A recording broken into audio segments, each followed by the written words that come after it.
Hey, YouTube fans, I'm Explorer Traveler. So I'm here in a kind of a remote location, but I'm going to be doing the podcast soon. And I thought I would just, do this video for YouTube. I'm going to be answering some questions and specifically about going through airports in 2021 this year, right? So, I've done it quite a bit, and I'm a little familiar with some of the central United States, West Coast United States. I don't have a lot of experience on the East Coast yet, um, but I've predominantly been going from the Southwest to the Northwest into Alaska. And as you know, we do a lot of stuff on Alaska, and that's why, because we go there a lot. We have a lot of infrastructure there, and our property is there. So we enjoy visiting and checking out the glaciers and the wildlife in general.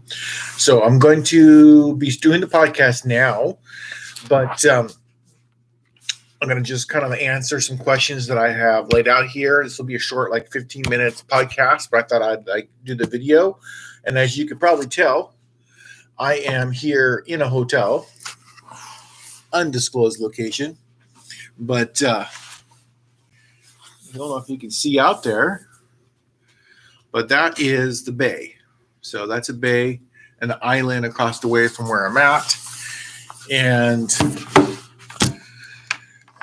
I don't really get into, do the privacy stuff these days, but needless to say, I'm going to be doing some podcasts up and coming about Alaska. And we have more articles about Alaska. I think we're going to do a Juneau travel guide soon with some new cool photos that Karen's going to be taking and sharing. So we'll look forward to that. And, this is just kind of some behind the scenes. I'm doing this strictly from my laptop at the moment. I don't have my microphone with me or anything like that. So I don't even know how well this is turning out. So I'll try to listen to it before I, publish it live. Have my coffee here ready to go.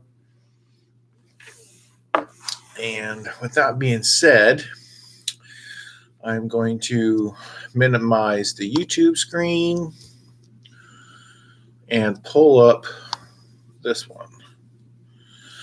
So for my podcast, for those of you that want to do podcasts, I use Spreaker. There may be better things to use at this moment. That's just kind of what I have available. I like their software. And because of that, I find it useful. They've got some built-in software that has really helped me. So I'm using that. I find it useful. So, I mean, it's up to you. I use the Apple iMac. So the app for there, it's got built-in software from Spreaker Studio. At the moment, I'm on the free account. I don't know if you knew, but I used to have a pretty large podcast library. As I've said over the years, I fund all this stuff myself, right? So, I mean, do I make a little bit of money here and there? Yes. We occasionally will allow a guest post to go on the website.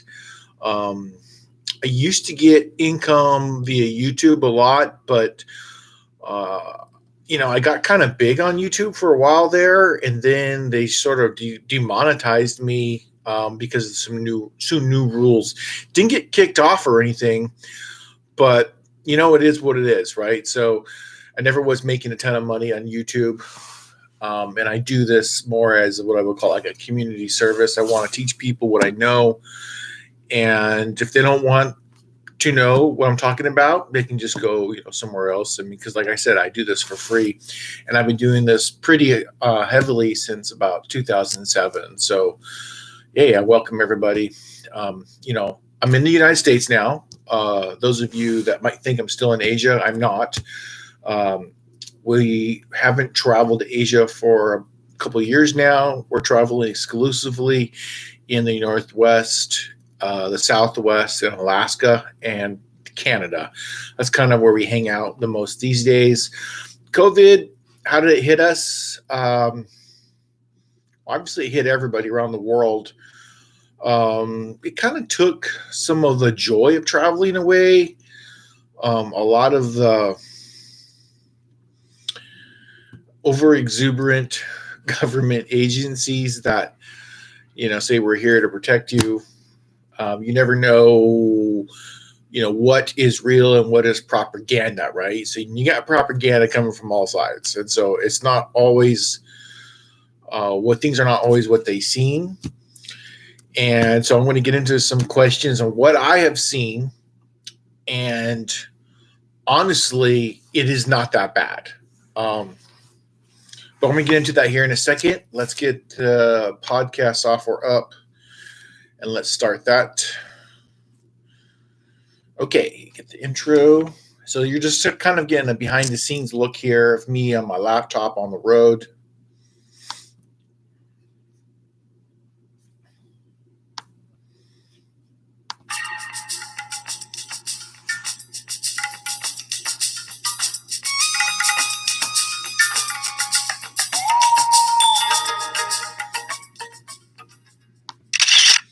Hey, welcome everybody to the Explore Traveler Show. This is your host, John Gentry.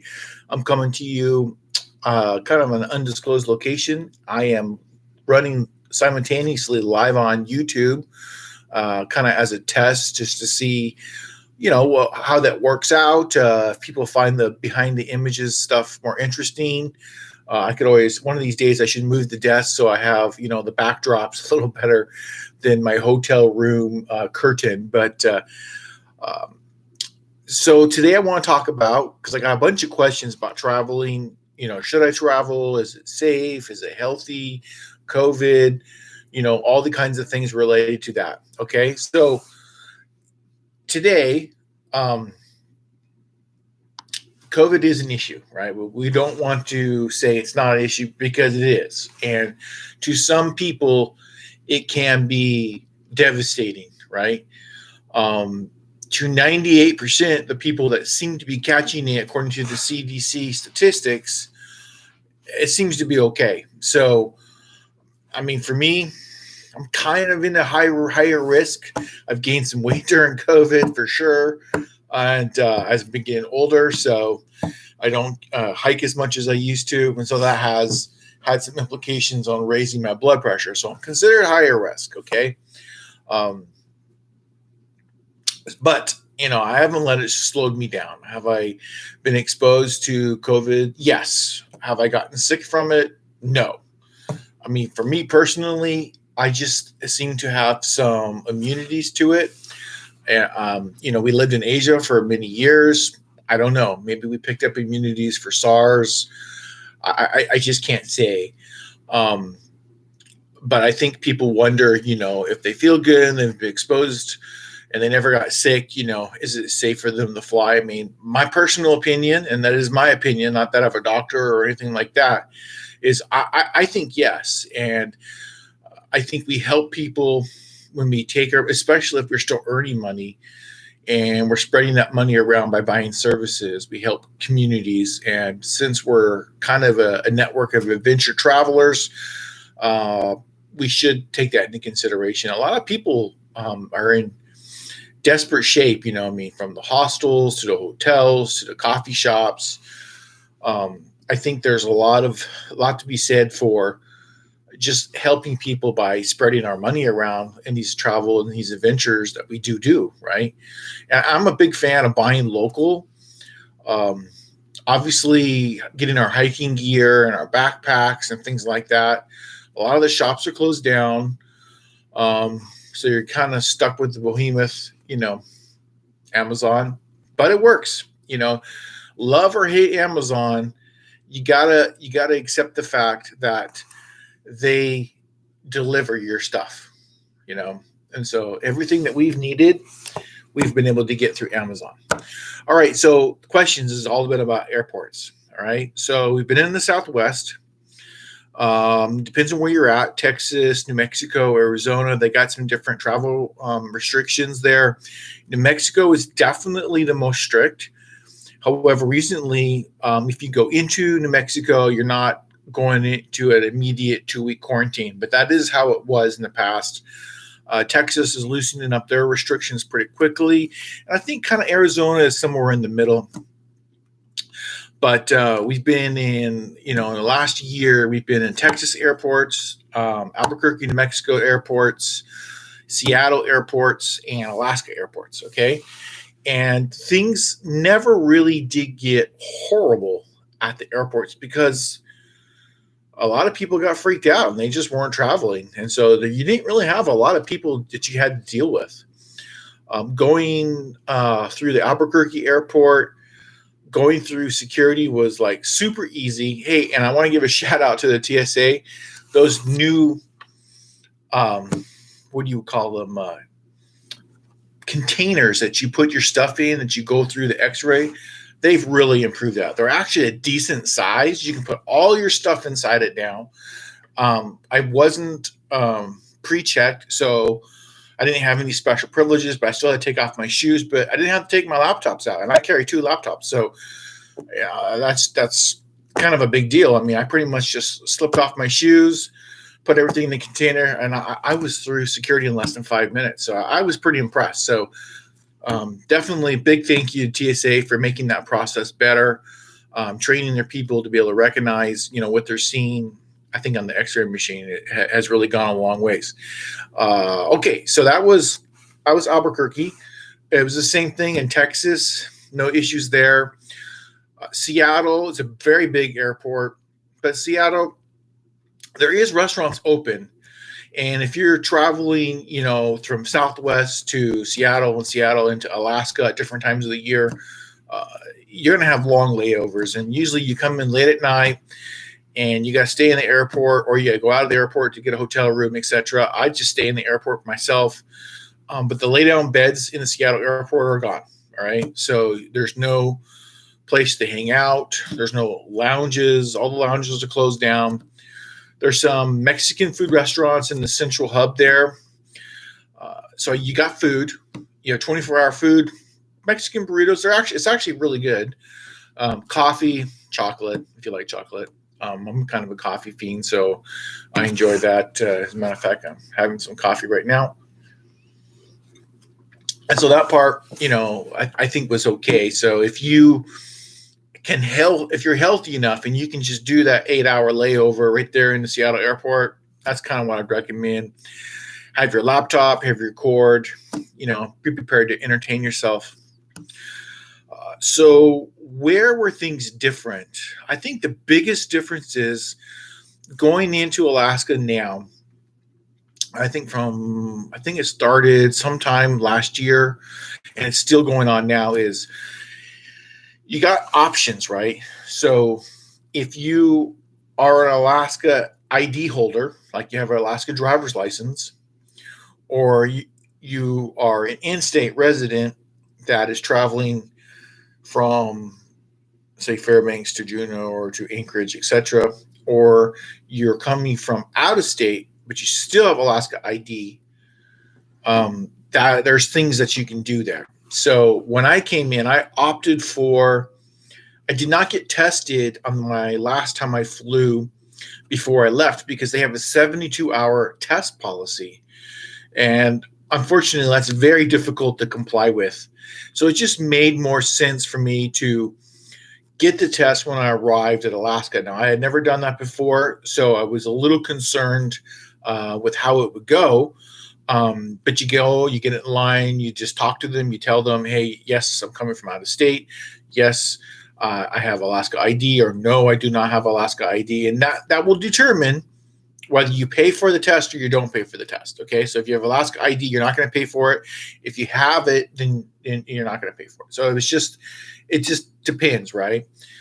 Some people are considered residents and there's different types of residency. And so you just have to decide where you fit into that. Then there is, so the test. So what are they doing for the test? They are doing what I would call the short nasal swab. And basically is the one that kind of goes all the way up into your brain. You feel like you're going to cough. They're not doing that one. They're doing a short one. It just kind of goes in there. They check it. Within 42 hours, I had my test results back and they were negative. I've never had a positive test. I could tell you I have family members that have had 30 to 40 tests and been negative. So I know people talk about false positives, but we haven't experienced that in our family. So that's kind of the feel. You get a feel for how it was going from Southwest to Seattle, Seattle to Anchorage, and Anchorage or Alaska in general back, through different places. Now, if you're going to go into California or New York or Michigan or someplace where they're still in a very kind of a more tighter lockdown, you're going to have probably different results.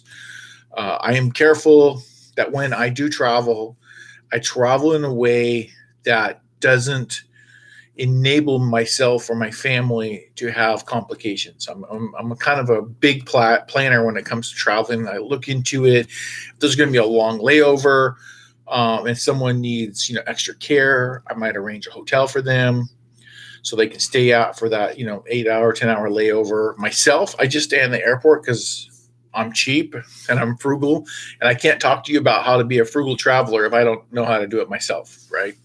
So that's kind of the way that is. And maybe one day that changes, but I kind of enjoy doing that and seeing the people and talking to the workers and getting a feel for what's going on. And you can learn a lot in the airport by talking to people.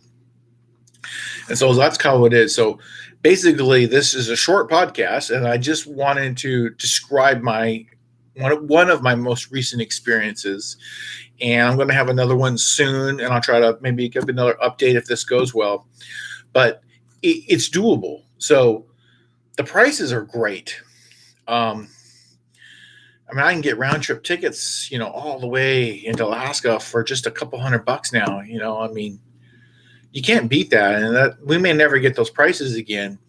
Outdoors, okay, they're not infected with, a virus, right?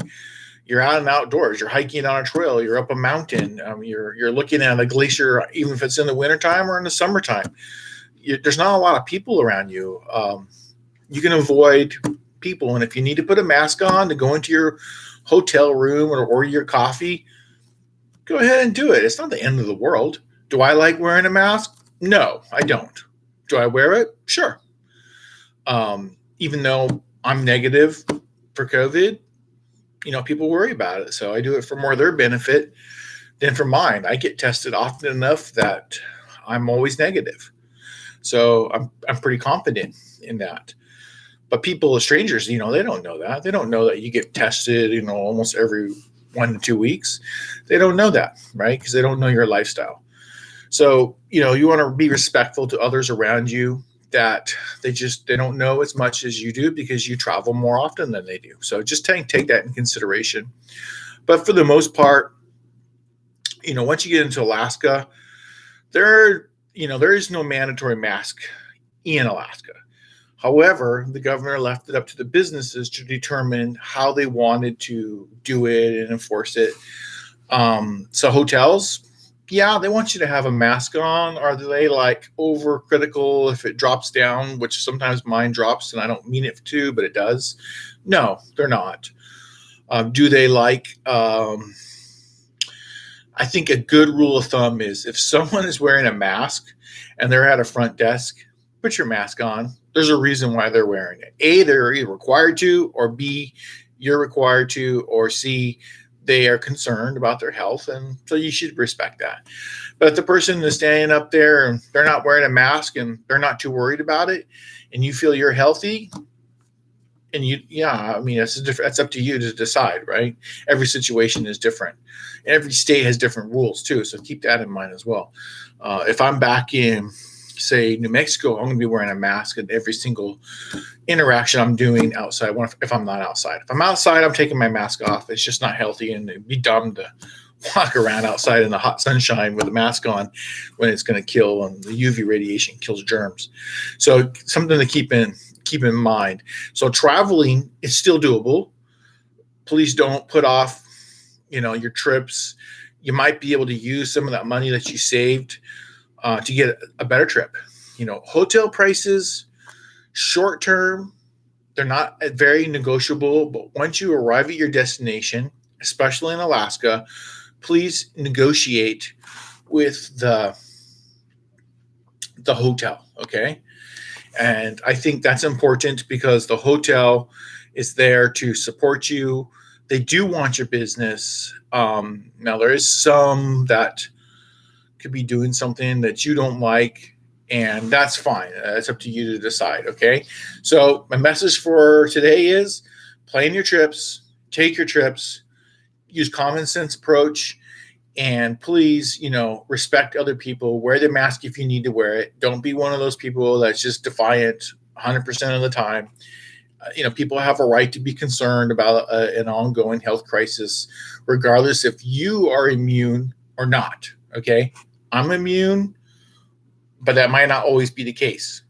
Viruses change. Okay, so this is John Gentry, Explore Traveler out. Please subscribe to the YouTube channel and follow us on Spreaker or wherever you're listening to this podcast. And thank you for supporting us.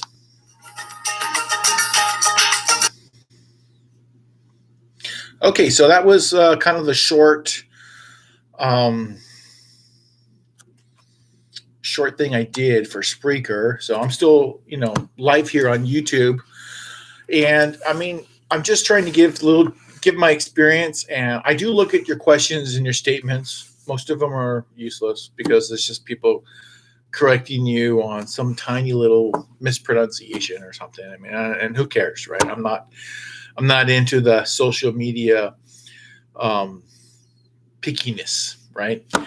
And so what I just want is I want to help people. I want people to travel. We're going to respect countries' rules, and we'll travel to states that want us, and we won't go to states that don't want us. And that's fair, right?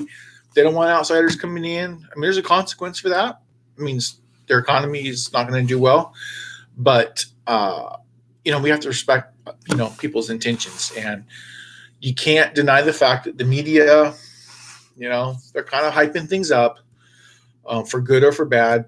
I mean, it's not all bad in the sense that they did raise awareness. Okay, so let's give them credit for that. Okay, are they getting good ratings off of messages of a pandemic? Yeah, probably. But you know what?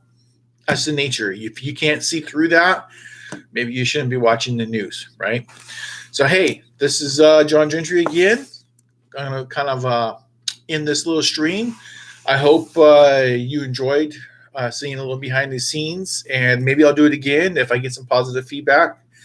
If not, you're going to see that I have the audio version will automatically get uploaded into YouTube as soon as I click submit here on Spreaker. So, hey, thanks a lot, everyone. Thanks for supporting us for all these years. Bye-bye.